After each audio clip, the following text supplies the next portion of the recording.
Wing है जिसमें school शिक्षा, उच्च शिक्षा और टेक्निकल एजुकेशन से बैठक की है सर, क्या चर्चा हुई है और नया जो शैक्षणिक सत्र शुरू है उसमें क्या तैयारी है सर शिक्षा विभाग की?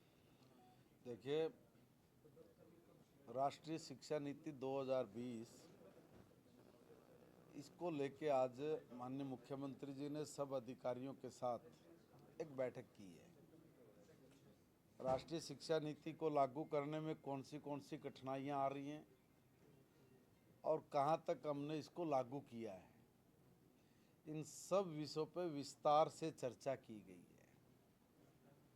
और आने वाले दिनों में जो कुछ गोल हमने अचीव करने बाकी रहे हैं, जिसमें अलग अलग डिपार्टमेंट्स का रोल भी है, उनके साथ बैठ के एलिमेंट्री, हाई और जो सेकेंडरी तक का जो एक चैप्टर बचता है उसको भी हमने 2025 पूरा होते होते पूरा कर देना है। बड़े टास्क दिए गए हैं। इसमें कुछ चीज़ें भी सामने आई है, कुछ कंप्लेंट्स भी सामने आई थी, उस पर भी एक निर्णय लिया गया है कि जो भी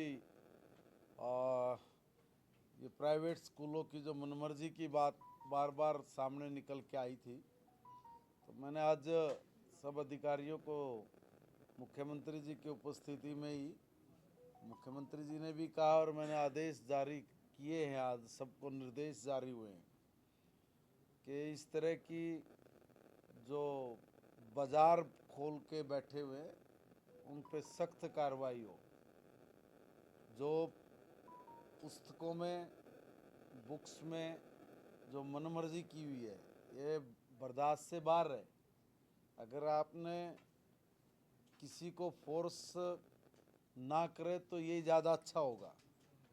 और मैं आप सबके चैनल के माध्यम से निवेदन कर रहा हूँ कि बच्चे को बुक्स पढ़नी है, वो चाहे राम की दुकान से लाए चाहे श्याम की दुकान से लेके आए, तुम्हें इससे क्या फ़र्क पड़ता है?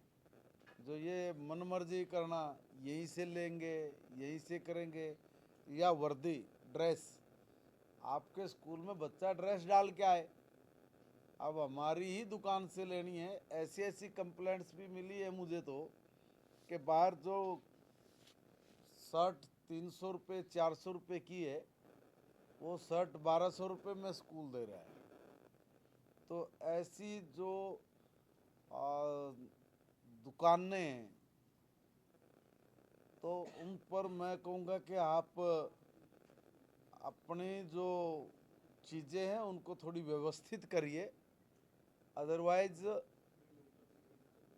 डिपार्टमेंट कड़े स्टेप उठाएगा और बाद में फिर आप लोगों को ये लगेगा कि भाई ये ठीक नहीं है। इसलिए आप सबके चैनल्स के माध्यम से निवेदन कर रहा हूँ हर स्कूल संचालक को कि आप इस तरह की जो जबरन, या ये कहिए कि जो लोग कहते हैं कि जबरन इस तरह का हम लोगों को फोर्स किया जाता है, वो हमें कोई आगे कोई कंप्लेंट ना करे, यही ज़्यादा उचित है।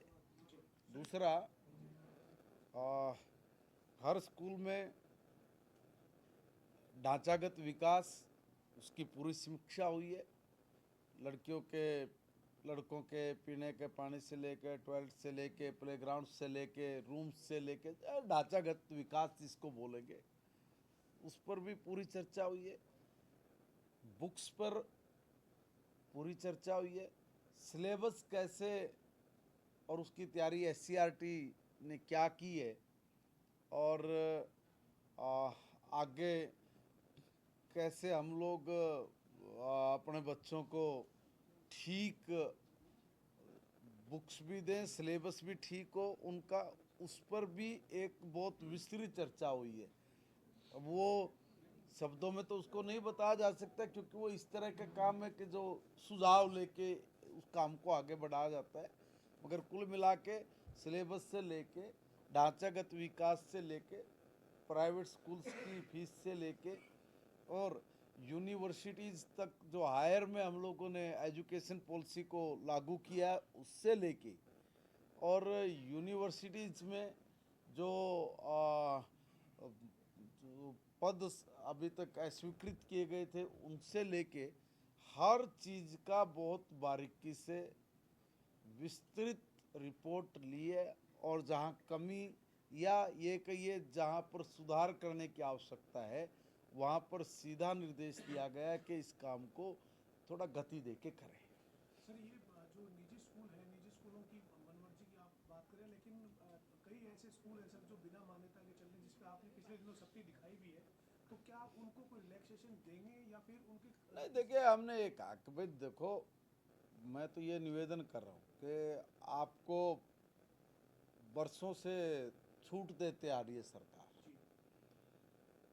कभी तो उस चीज़ को पूरा करेंगे हम लोग, और अगर उसको पूरा ना करें बाद में एक बार ढिलाई दे दी तो फिर बाद में वही दिक्कत आ जाती है, वहीं के वहीं खड़े रहते हैं। मैंने तो ये अभी भी कहा कि देखो भाई, आप अपनी जो आपकी कमियां हैं, जो अधूरी पड़ी हैं, आप उनको पूरा करिए, ज़्यादा अच्छा ये है।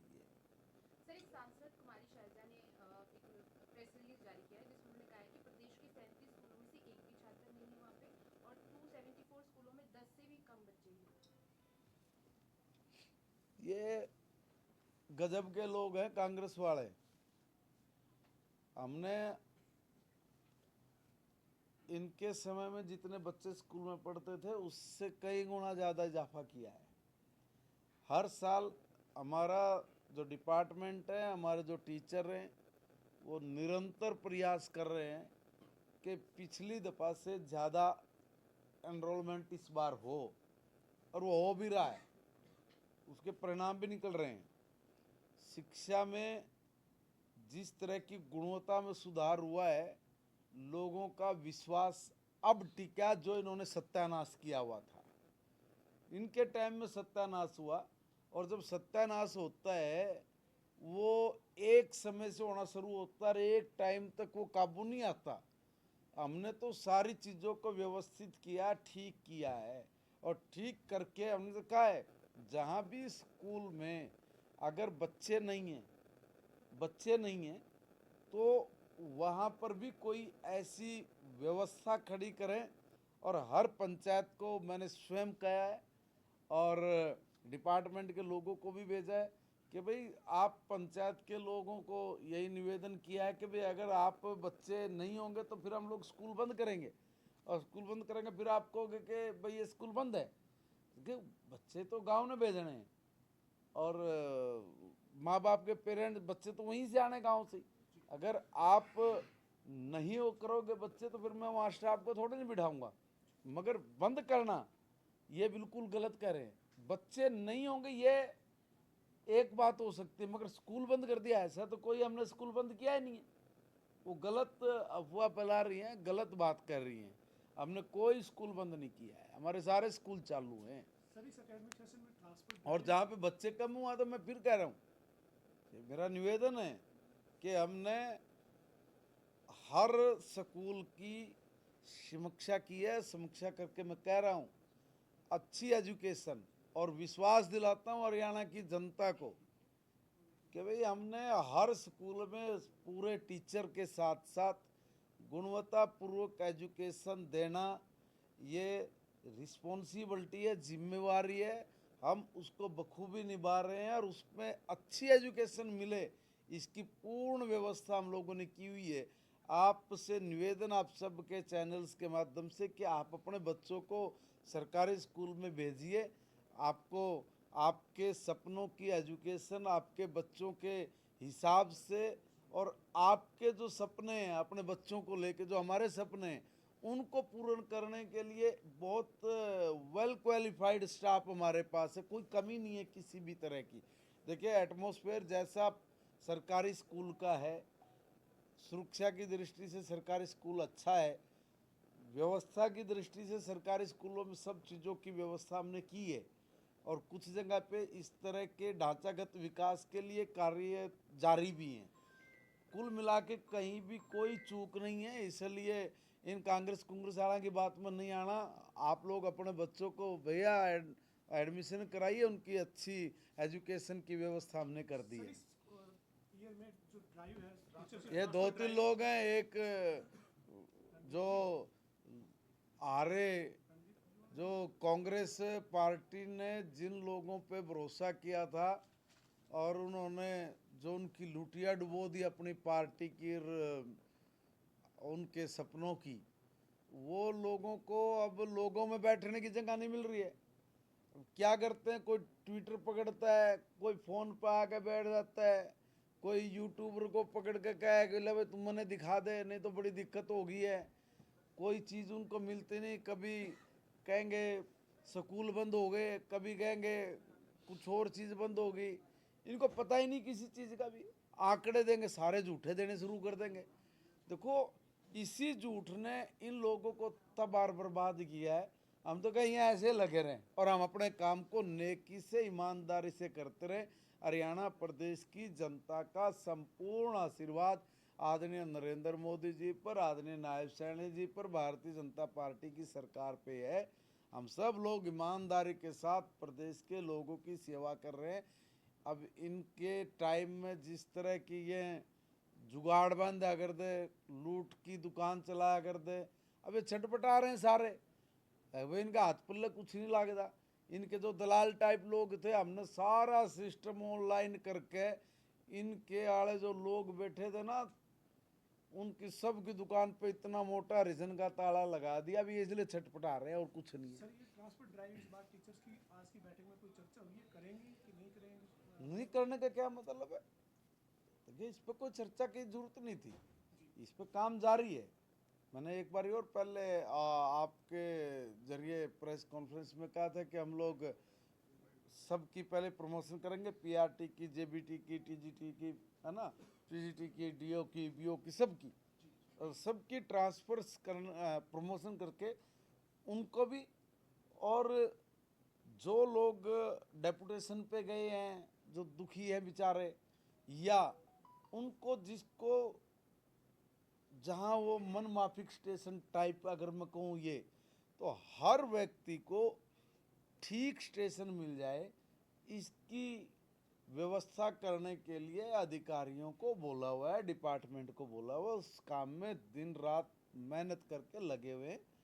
और एक समय है उसमें कि भाई इतने दिन के बाद एक चीज़ होगी, 7 दिन के बाद पॉलिसी के हिसाब से ये चीज़ जाएगी। तो मुझे लग रहा है कि भाई हम लोग शुद्ध अपने हरियाणवी भाषा में कहे बोला भाई 1.5 महीने की छुट्टियां तक सारे काम नक्की कर देंगे। मंत्री जी, एक सवाल और है, अक्सर चर्चा रहती है कि शिक्षा विभाग में जो है वो काम करवाने का तरीका दूसरा है, और पिछले दिनों एक सोशल मीडिया पे चर्चा थी कि अधिकारी है एक वहाँ पे, वो अपने डिपार्टमेंट के लोगों से पैसे मांगते हैं, अपने नीचे के अफसरों से।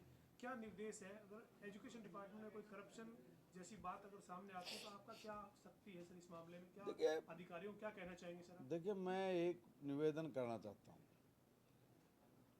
कि मैं यहाँ पे अभी हूँ, मेरे सामने तो ऐसी कोई बात आई नहीं है। जी।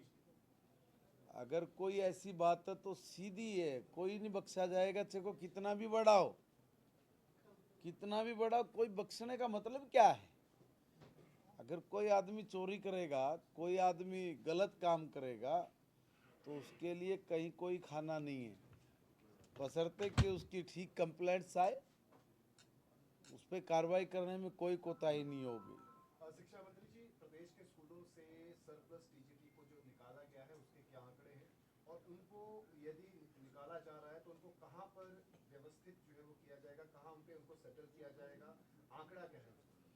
देखिए, हमने अभी सिर्फ जो कौशल के जरिए जो एक नियम अनुसार जो लोग लिए थे, उनका जो ये कहिए कि कॉन्ट्रैक्ट खत्म होना एक बात, और कुछ जगह जो पक्के कर्मचारी आ गए वो, उसकी जगह जब पक्का कर्मचारी आता तो स्वाभाविक बात है, लिखा है उस कॉन्ट्रैक्ट में भी, कौशल रोजगार वाले में भी, कि भाई उसको छुट्टी करनी पड़ेगी। उनकी छुट्टी हो रही है। कुछ चीज़ें जो आपने कही है कि भाई जो सरप्लस में, अब सरप्लस में तो कहाँ से आ गए, वो तो जो दूसरे जो ऑलरेडी लगे हुए हैं वो तो लगे हुए हैं, उसका सरप्लस कहाँ से आइए? तो जो ये लोग लगे इसमें से कुछ आया है, तो उसका तो आगे अगर जरूरत पड़ेगी तो कॉन्ट्रैक्ट जो एचकेआरएन के जरिए या एचकेआरएन जो भर्ती करता है उसमें अगर जरूरत होगी तो डिपार्टमेंट को एचकेआरएन के जरिए फिर मांगा जाएगा, फिर उनको कोई न कहीं प्रेफरेंस मिलेगी। व्यवस्थित करने की तो बात ये है, मगर ऐसा नहीं है ना कि भाई अभी मैं बाहर खड़ा था, HKRN के जरिए कह के लिया गया है कि भाई इतने से इतने समय तक। अब उसमें आके ना हर आदमी ये कहना शुरू कर देता है कि जी बड़ी मुश्किल था, आपने चूल्हा जलाया था जी, इन्हें चालू रखो जी। अरे भाई जो पक्का आ गया वो कहाँ जाएगा? अब ये भी गलत है।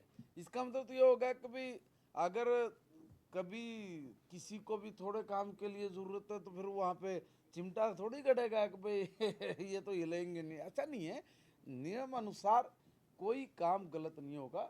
नियम के अनुसार जो जिस चीज़ के लिए रखा जाता है उसी हिसाब से सरकार उसकी व्यवस्था करती है, तो उसमें कहीं कोई चूक नहीं की है, सब ठीक है।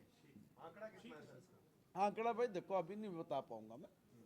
सर मोदी जी आ रहे हैं सर 14 अप्रैल को कार्यक्रम में 2 जगह पर सर हरियाणा को 2 बड़ी सौगात मिलने जा रही है सर। ये तो हरियाणा प्रदेश का सौभाग्य है कि देश के और दुनिया के सबसे ताकतवर नेता आदरणीय नरेंद्र भाई मोदी जी, सम्मानित प्रधानमंत्री, हमारे प्रदेश में आ रहे हैं। एक ही दिन में 2 स्थान पे आ रहे हैं, हिसार में भी और यमुनानगर में भी। ये तो हमारा सौभाग्य है, पूरी ताकत लगा रखी है। हरियाणा प्रदेश के लोगों में जो उत्साह है वो आपको उस दिन ग्राउंड में नज़र आएगा।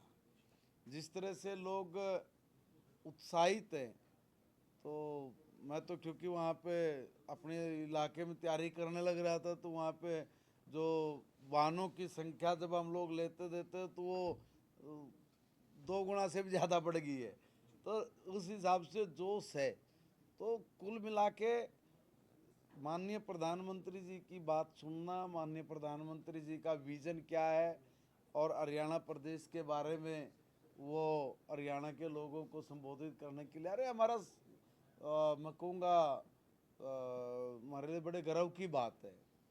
सर एक शिक्षा मंत्री जी 25 मॉडल संस्कृति स्कूल जो है वो प्रदेश के अंदर खुलने जा रहे हैं, जिसको लेकर बाकायदा लेटर जो है वो इशू हो चुका है। हाँ, कब तक इसका काम जो है वो शुरू रहेगा? इसको लेकर क्राइटेरिया कोई फिक्स किया हो आपकी तरफ से? देखिए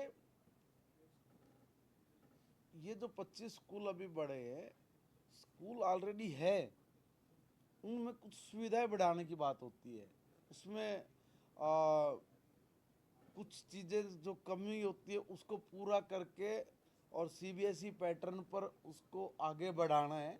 ऐसे और भी स्कूलों को हम लोग करने जा रहे हैं। जहाँ जहाँ भी सुधार की आवश्यकता लगेगी वहाँ सुधार करने में हम लोग कोई गुरेज नहीं करेंगे। सर लेकिन चुनाव से पहले आप लोगों ने वादा किया था कि हम किसी की जॉब जाने नहीं देंगे। अब वही नहीं। कर्मचारी आपको कह रहे हैं कि आप हमें विकास हमने करवाना कब कहा, हमने कब कहा कि किसी की जॉब किसने ले ली?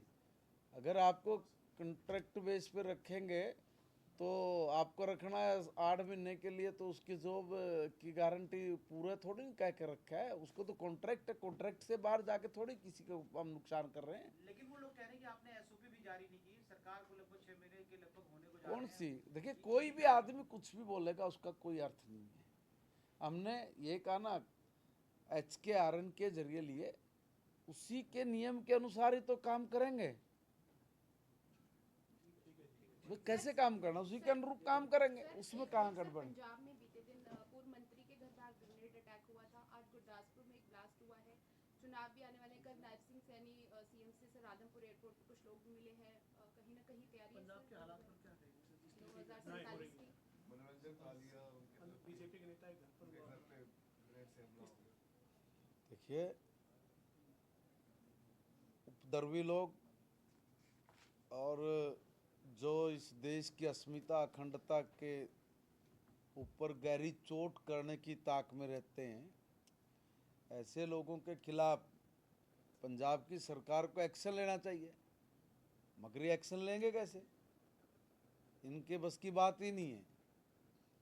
और पंजाब में अशांति फैले, और क्योंकि ये जो लोग और राजपाट कर रही हैं खुद भी इसी मानसिकता के लोग हैं जिन्होंने सिर्फ बेड़ा गर्क करने का ही ठेका ले रखा है। पहले दिल्ली को लपेट दिया, पंजाब को लपेट रहे हैं। और पंजाब में क्योंकि कानून व्यवस्था बिल्कुल एकदम बिगड़ गई है और उपद्रवियों के जो हौसले बुलंद हुए हैं, जो उल्टे पुल्टे काम करने के जिनको इनकी सह है, मगर ये ज़्यादा लंबा नहीं चलेगा। मैं आपको पहले भी कई बार कहा है कि देखिए भैया, पंजाब में हर हाल में भारतीय जनता पार्टी की स्पष्ट बहुमत की सरकार बनने वाली है और वो बनेगी। और वहाँ जो ये कानून व्यवस्था बिगड़ी है, इसको भी हम ही लोग ठीक करेंगे। जी, शुक्रिया।